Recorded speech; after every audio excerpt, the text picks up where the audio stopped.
I love my Kawasaki KLR 650.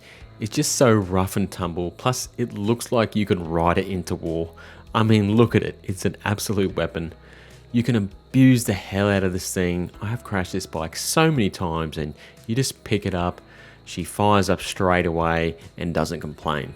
Like recently, I hadn't ridden it for over a month, didn't put the battery on the charge or anything, and I had to leave for work at 5 a.m. And you know what?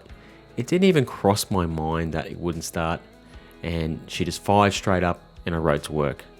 And probably more importantly, the KLR has done so much for me and my channel, but I won't have it forever.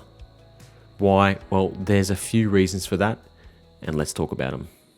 G'day everyone, my name is Curtis and welcome to an On The Back Wheel video. Before we get stuck in, if you like my videos, make sure you hit that subscribe button. It really helps grow the channel. Alright, let's get into it.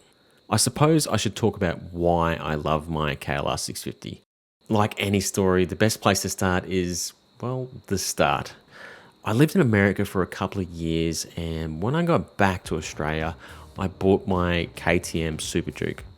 I had talked about getting an adventure bike before I went overseas, but my wife and I ended up selling everything before we left, so it never happened. My first bike in the USA was a Gen 1 KLR 650. I enjoyed that big ugly thing, and while I did some great trips on it and met some cool people, it didn't set my world on fire. So I sold it and got another Kawasaki, the KLX 250S. While I was in the USA, I started to take my channel more seriously and actually did a news video on the then upcoming Gen 3 KLR 650. The video did great, but that's where it stopped. Fast forward a year and a half, I'm back in Australia and I saw the KLR was getting a lot of traction and people were really thirsty for it. This is going back a while, but you might remember I reviewed the Kawasaki KLX 300 Dual Sport and Super Motard in Los Angeles. And funny story, when I went to pick up the KLX 300s, they accidentally left a pre-production Gen 3 KLR out, and it was an adventure model at the Kawasaki headquarters.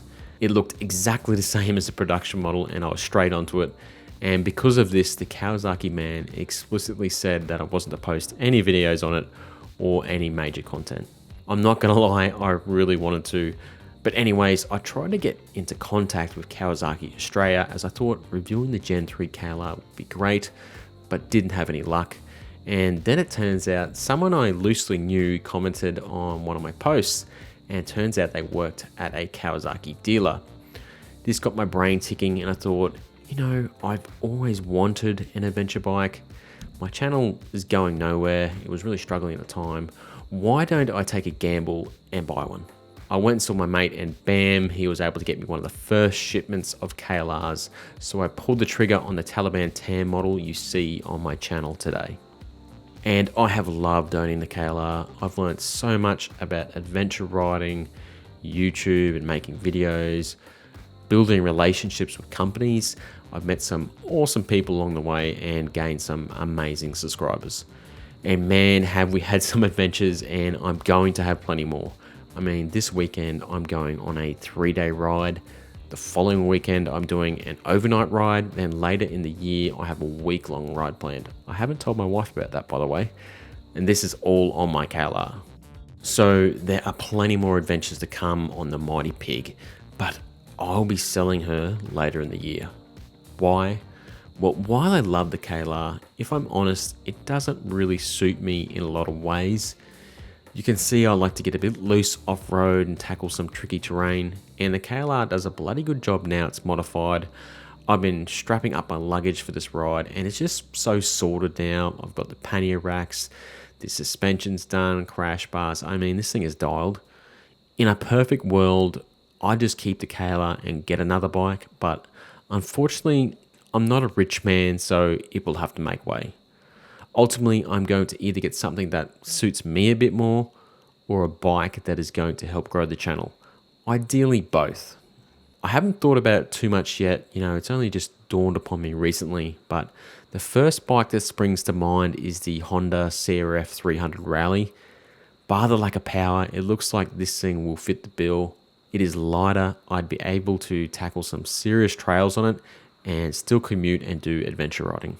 I'd love an Aprilia Touareg, but I may have missed a boat there by the time I'm ready to buy. I reviewed it recently and loved it, but we'll just have to wait and see. The Yamaha Tenere 700 Extreme, this looks wicked and could be right up my alley. I honestly think the Touareg is a better bike than the base model Tenere, but this Extreme with more suspension travel and ground clearance, yeah, I'm very tempted.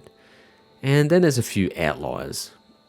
The Suzuki V-Strom 800. At 230 kilograms, this is most likely way too heavy and not off-road orientated enough for me, but I'm curious. I'm Suzuki curious, people. The Honda Transalp. On paper, this doesn't look amazing. I'm concerned about the ground clearance and suspension travel, but the weight is reasonable, and I bet that engine is a peach. I mean, it does have basically the same suspension travel and ground clearance on the KLR, so it can't be too bad. And then we have the KTM trio, the GasGas ES700, Husqvarna 701, and KTM 690. I'd like something more suited to commuting and with some wind protection, but these have always intrigued me, or who knows, something else might pop up that'll pique my curiosity or yours. We'll just have to play it by ear.